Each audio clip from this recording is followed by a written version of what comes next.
Tony Hawk really taught me how to be an adventurer and a better person. You guys know I really like talking about nostalgia, and in fact that's like mainly what my art is based on, and this whole channel in fact. You know, I've talked a lot about nostalgia in these last videos that you've seen, and the reason for that mainly is just because I really value where you come from, and I value like the good times, you know, that you can have even every day with your friends, with your family, and in the past too. You know, value like the friendships that you had, and you know, and where it led you through life. And I think that's like something really cool to always think about. So that's why, in order for me to do many other videos and talk about many other things in this channel, I think I should address first how much Tony Hawk's Pro Skater actually led me to become like a better human being. So for me to do that, I have to tell you a few little stories, you know, about how I even came about the game.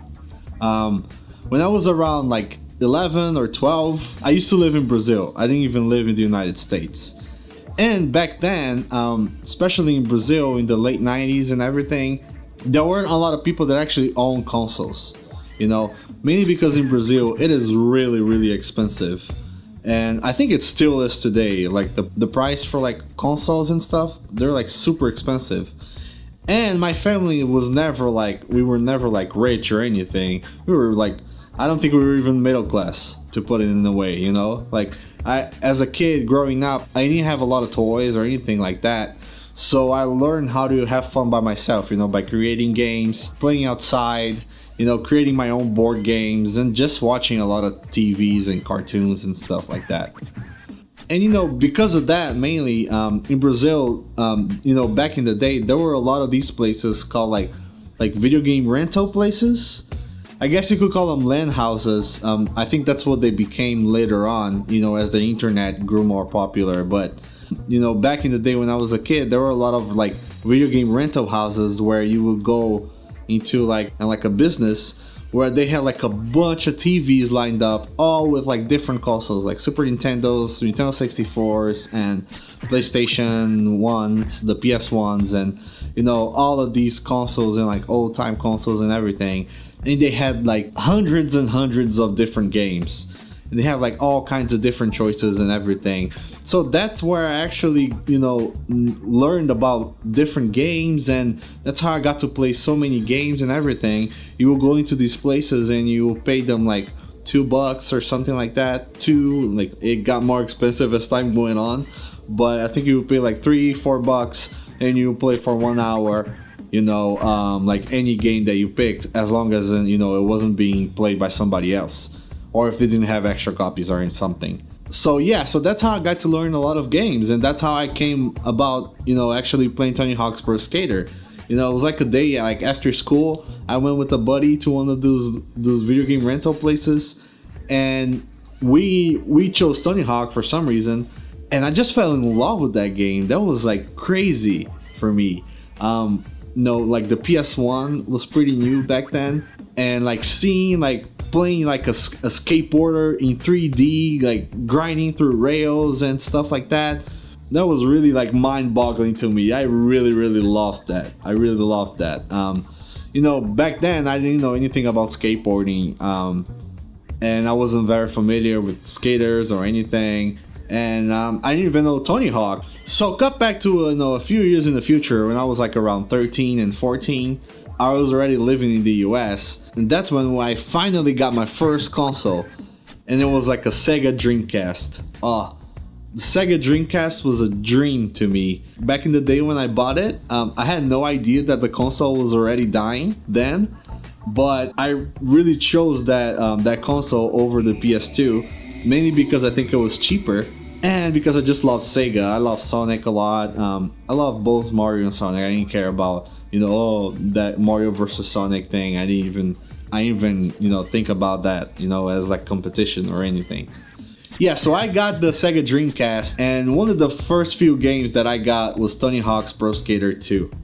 And oh my god, that game was everything to me. Everything. And I would play that game non-stop over and over, and that was like the main introduction, you know, for me into skateboarding. You know, that's where I got to learn all the tricks names, you know, all the kick flips, heel flips, vario flips, what the vario is, the shovits and impossibles and all that stuff.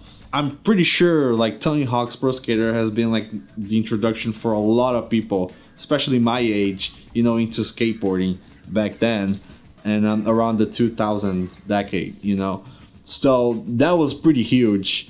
And then at that same time, I actually met a friend in middle school called Guilherme, and who was like really into Tony Hawk's Pro Skater too. And he actually skateboarded himself. Those two things are really connected because, you know, as I started learning more about skateboarding, and then, you know, I just had a buddy who actually did skateboarding.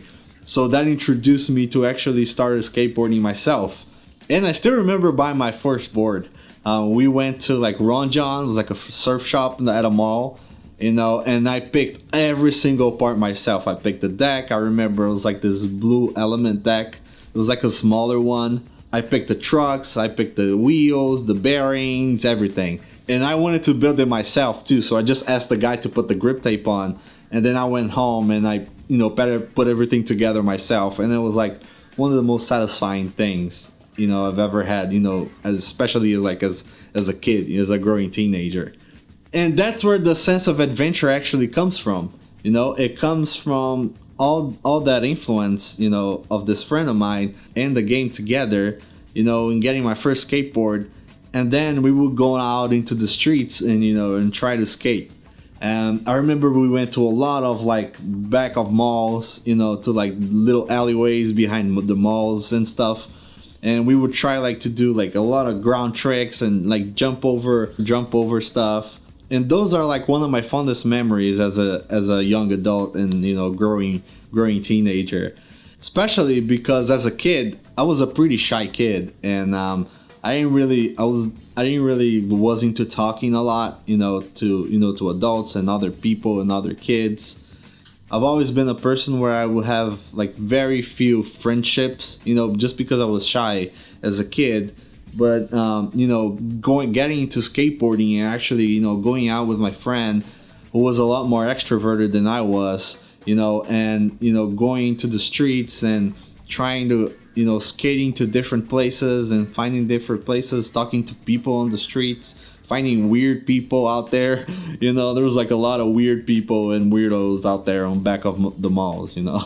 You know, and actually going to different places and meeting new people outside when you're skating, you know, made me come out of my shell a little bit in terms of at least, you know, beating the shyness, actually, you know, learning how to talk and make friendships. So I think in that way, like, skateboarding was really, really valuable to me. And skateboarding also taught me a lot about having a positive outlook in life. I think that's like the biggest thing that, you know, still influences me to this day.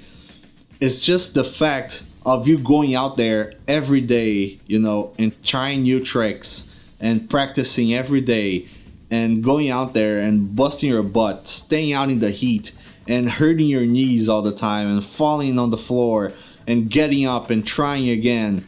I think that was like such a valuable thing that skateboard taught me. And it gave me this outlook in life that served me in a lot of, you know, other tough situations that I went through, you know, from then on till here.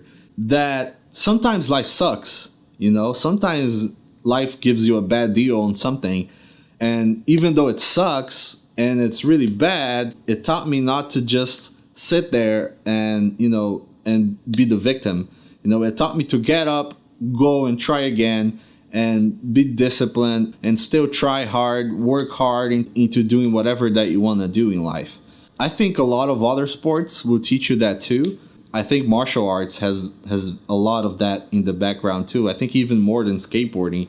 But skateboarding was just this crazy and wild thing, you know, that somehow taught me all these important lessons in life that I still carry with me. And I don't think it would lead me here if it wasn't for Tony Hawk's Pro Skater. just seeing that game for the first time and getting interested in skateboarding and actually learning for the first time what it is to actually try hard at something, you know, and try to improve yourself every day. I think that's like such a cool and valuable lesson that I'm never gonna forget. And you know, those games are so awesome as well. I really love Tony Hawk's Pro Skater 2. I think that's still my favorite. That's the one I played the most for sure. But I played a lot of Tony Hawk's Pro Skater 3 as well. I think that was like the one that built, you know, upon the structure of the first one and improved on the second. And the third one, I think it was like the ultimatum, you know, at least in the structure that those games were built back in the day for the gameplay and everything. Those were the best. The third one is like the best one overall. Like me and my friend Giggle would stay for like hours like playing, you know, overnight, you know, trying to beat like a character so you could watch the video at the end of each different skater. And I love how it made me learn about all these like amazing skaters from back in the day, you know, like Tony Hawk, Bob Burnquist, Eric Costin, and my ultimate hero, Ronnie Mullen. I mean, Ronnie Mullen is just like the master, you know. I love watching everything he does, everything he says. Like that guy is like in another level. I think he's like a renaissance man of skateboarding. He knows skateboarding inside and out. He shaped the industry. He shaped how skateboarding is today with all of his tricks, and even the boards, the way that the boards are shaped today, they all came from him.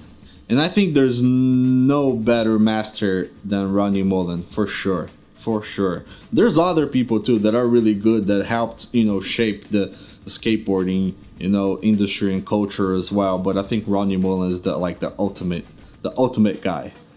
So yeah, that's how I think Tony Hawk's Pro Skater actually taught me how to be an adventurer. It was a great introduction to learning to different things, different perspectives in life. You know, it was the one catalyst that made me come out of my shell, you know, and, you know, made me mature as a teenager. Alrighty, guys. Just one quick thing. While I'm editing this video, I just found like a bunch of other videos of like people around the same age as me actually talking about this.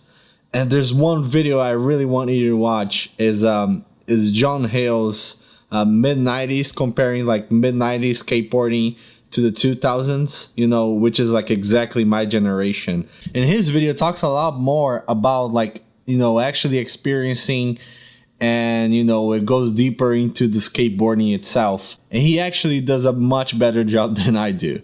So if you want to check out his channel, his videos are amazing and are like so much higher quality.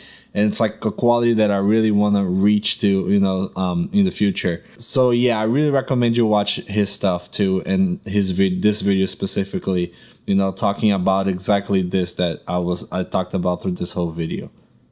So yeah, that was just like a quick overview, pretty much, of how Tony Hawk actually influenced my life. And I'm forever thankful to Tony Hawk and, you know, the people who made that game and actually introduced me to the culture, which was like pretty cool. So yeah, guys, I hope this was entertaining for you, and I just wanted to put my thoughts out there a little bit, you know, talking about, you know, this, especially this stuff that brings me so much nostalgia. You could say this is like a love letter, you know, to Tony Hawk's Pro Skater.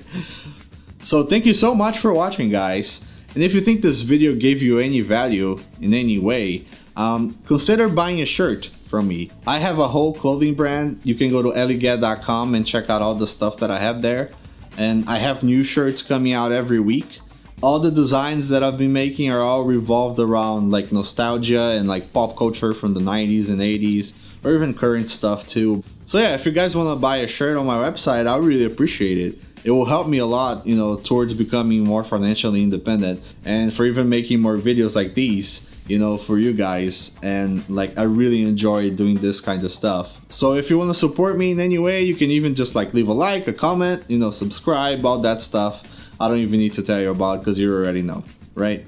So yeah, guys, seriously, thank you so much for watching, and then I'll see you next time. Take care.